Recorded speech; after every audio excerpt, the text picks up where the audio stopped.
ঢাকাসহ দেশের ১৭ অঞ্চলের ওপর দিয়ে ঘণ্টায় ৬০ থেকে ৮০ কিলোমিটার বেগে বজ্র বৃষ্টিসহ ঝড়ের আভাস দিয়েছে আবহাওয়া অধিদপ্তর। সোমবার আবহাওয়াবিদ মোহাম্মদ ওমর ফারুক স্বাক্ষরিত এক বিজ্ঞপ্তিতে এ পূর্বাভাস দেওয়া হয়েছে।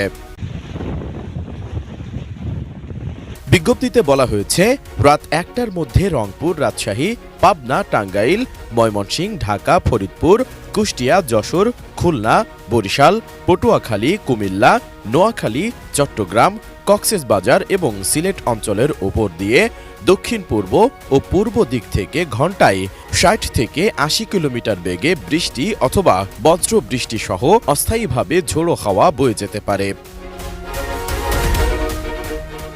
পাশাপাশি এসব এলাকার নদীবন্দরগুলোকে ২ নম্বর নৌ হুঁশিয়ারি সংকেত দেখাতে বলা হয়েছে। এর আগে আবহাওয়াবিদ মোহাম্মদ বজলুর রশিদের সই করা বিজ্ঞপ্তিতে বলা হয়, সারা দেশের উপর